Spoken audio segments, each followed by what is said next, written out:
Pada suatu hari, di sebuah desa bernama Lambang Sari, yang terletak di lereng gunung, tinggallah seorang anak muda bernama Panji yang tinggal bersama dengan orang tuanya.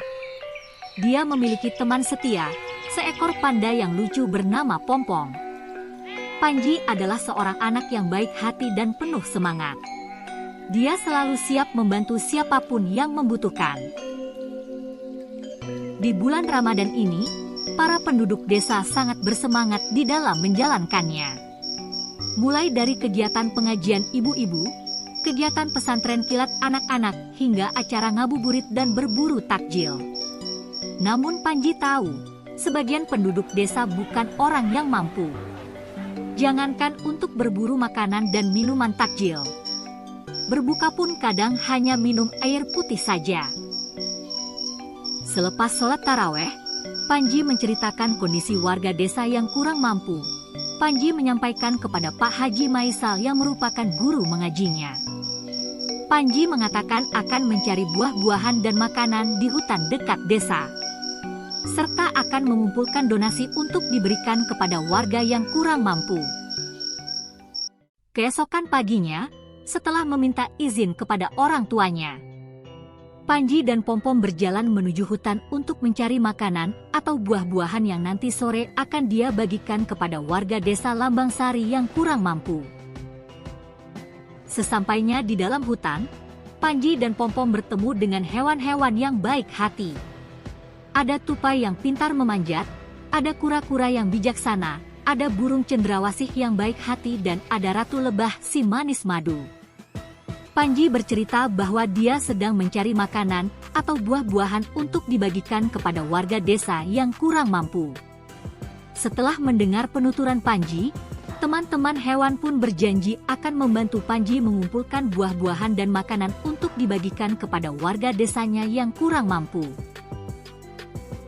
Tanpa menunggu perintah lagi, sang tupai pun memanggil teman-temannya untuk mengumpulkan buah manggis yang segar. Buah manggis hutan memang terkenal akan dagingnya yang banyak dan rasanya yang manis. Melihat tupai begitu gesit, burung cendrawasih pun segera terbang memanggil teman-temannya untuk mencari buah anggur dan memberikannya kepada Panji. Melihat tupai dan burung cendrawasih pergi, sang ratu lebah pun tidak mau kalah.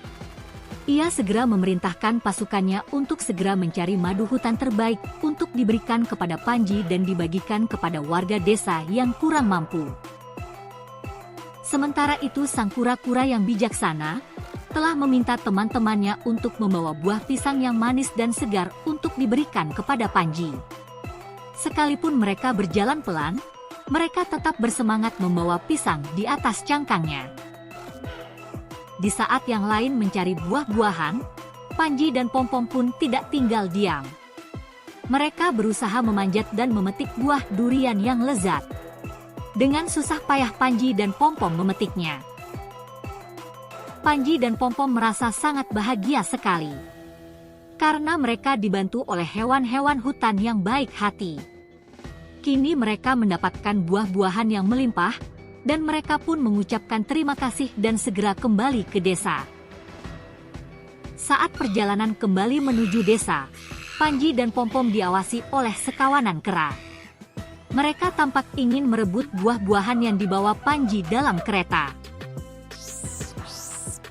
Tanpa diduga, kawanan kera menyerbu kereta kayu yang dibawa Panji dan Pompom. Melihat situasi darurat, Panji pun berteriak keras serta membawa sebatang kayu untuk menakut-nakuti kera-kera yang berusaha mengambil buah-buahan yang ada dalam kereta kayu. Mendengar teriakan Panji dan Pompom, kera-kera itu pun berlari ketakutan dan kembali memasuki hutan. Sementara itu, dengan dipimpin oleh Pak Haji Maisal, para penduduk desa mulai dari orang tua hingga anak-anak mengumpulkan juga donasi berupa beras, minyak goreng, buah kurma, dan lain sebagainya. Mereka sangat terinspirasi dengan ide yang diberikan oleh Panji dan Pompom. Hingga akhirnya Panji tiba di gerbang desa. Sekembalinya Panji dan Pompom, seluruh warga desa Lambang Sari menyambut penuh bahagia. Karena Panji mengingatkan warga desa untuk peduli terhadap warga yang lain yang kurang mampu. Panji membawa satu kereta penuh dengan buah-buahan. Waktu berbuka puasa pun tiba. Semua warga berkumpul di pelataran masjid bersama warga desa yang kurang beruntung. Malam itu suasana sangat bahagia sekali. Karena semua warga bisa menikmati makanan dan buah-buahan yang sehat dan lezat. Dengan demikian, pesan cerita ini adalah untuk mendorong kita semua, terutama anak-anak, untuk menjadi lebih baik, lebih peduli, dan lebih berani dalam menjalani kehidupan.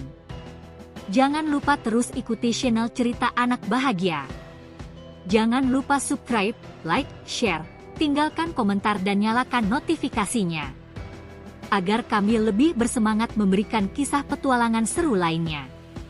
Sampai jumpa teman-teman petualang di cerita seru lainnya.